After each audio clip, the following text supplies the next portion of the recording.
So in today's video, what I wanted to talk about is why the blueprint system is a horrible system, and then why the store is very misleading and borderline a scam. So we're going to go ahead and talk about those different things. If you do enjoy the video or find it helpful, let me know by hitting the like button. If you're brand new to the channel or haven't yet subscribed, definitely consider subscribing with notifications on, so you'll be able to find your way back to the channel. So a couple days ago, Charlie Intel, the biggest source for news about Call of Duty, tweeted this out. It was basically a weapon trailer for a PlayStation exclusive blueprint specifically for the SCAR. And my initial impressions were that actually looks like a pretty cool weapon, but then when I actually unlocked it, I went ahead and completed the challenges, which I'll talk about briefly. I ended up being very disappointed to come to find out that you can't really change the class setup all that much, or it'll basically ruin the entire look of the weapon, which is pretty unfortunate because this weapon actually looks pretty cool with that bluish camo. So there's 7 different challenges, and the second one of completing co-op survival mode is what makes it a PlayStation exclusive,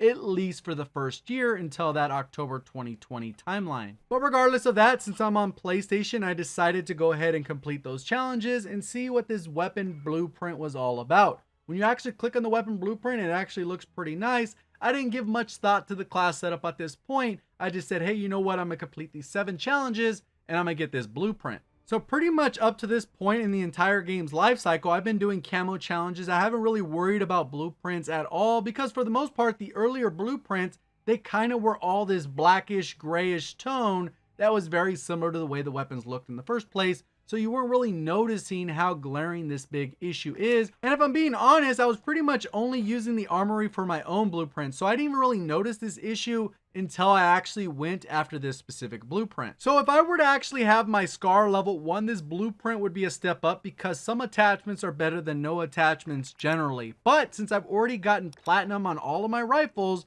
I already have all my weapons maxed out. So I am going to run my best class setup on whatever rifle I use. And that's just logical. Why wouldn't you use the best class setup when you have access to the best class setup? So kind of what you've been looking at in the background is several different weapon variants or blueprints that are currently available in the store. Obviously some are hidden because once you buy one, they'll repopulate that with another one. So there's probably a ton of them that are kind of hidden until you actually purchase all the different blueprints. The downside is if you actually look through these blueprints, I think some people are going to make the mistake of saying, hey, you know what? That blueprint looks very cool. Not really look at the class setup all that much because they're thinking, hey, you know what? I'm just going to equip my best class setup once I unlock the weapon. The unfortunate side of that is you're going to get a weapon that basically looks like the default weapon if you change a couple of the attachments that you don't necessarily like. So let's go ahead and talk about the specific example I was bringing up in the beginning, which is that blue SCAR blueprint. We can see right here, it has these 4 different attachments. Pretty much if you remove the perk, it's not going to affect the way the weapon looks, but all 3 of the other attachments generally are going to have some kind of effect. Now I'll go ahead and see what it looks like with my best class setup for this specific weapon. You can see that basically all the blue is gone, except for a little bit by the handle and the trigger. And I know there's some people who are going to comment down in the comment section saying that's the point of blueprints before they even watch the entire video. And I'm going to say that that's a fair opinion, but you're really missing the bigger picture. So for those of you that didn't play Black Ops 4 last year, they went ahead and introduced supply drops, which was a bad idea. No one wanted them. But once they were added in, they even took it a step further by diluting the supply drop pool by making camos specific to individual weapons.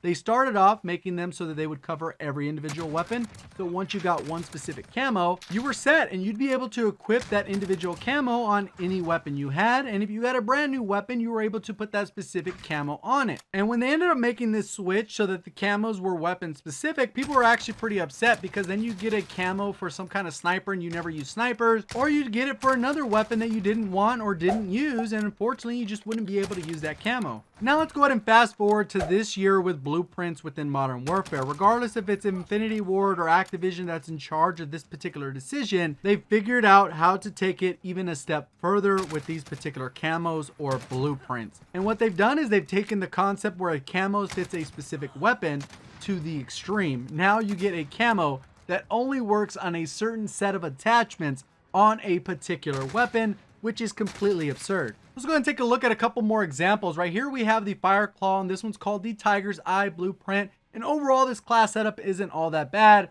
I would actually prefer the 30 round mag instead of the 25. And since I don't actually buy anything in the store, I actually had one of my YouTuber buddies send me a screenshot of what it would look like with the attachments I prefer to use. And you can see pretty quickly that if I had bought this particular bundle, it would have been a complete waste of money. And you can do the exact same thing for the Notice Me bundle, the Dream Killer, the anime one that a lot of people are talking about. You can see how it looks right here. Fortunately for this one, it actually has some pretty decent coverage. If you go ahead and start changing out some of the attachments, it will change the way they look. Not as a detriment as we saw with the last one, but it's still going to go ahead and change things. You can see the magazine if I upgraded the magazine. If I go ahead and change the stock for a little bit faster aim down sight time. So the moral of the story is that odds are if you buy one of these blueprints, you equip one of these blueprints, you're going to personalize the class setup to fit your playstyle. And unfortunately, as a result of that, the weapon is not going to look like what you actually paid for. One thing I want to make very clear is that this video is not about telling people how to spend their money. Obviously, you're going to spend the money the way you want. It is about hopefully educating you on the blueprint system and how that ties in with the microtransactions that are available for purchase within the store using COD points. So hopefully if you decide to make one of those purchases in the future, at least there's a little bit of a pause beforehand to see what those attachments even are, and are those something that you would include as part of your loadout. That's about it for the video. Quick reminder that my Gfuel code of JGOD is up to 30% right now, all the way until the 26th. And I believe you get 20% off the cans if you're looking to try something new or just stock up. Go ahead and check out the website. It is linked in the description as well as in the comment section. Appreciate all the support on the videos. Thank you for watching, and as always, have a great day.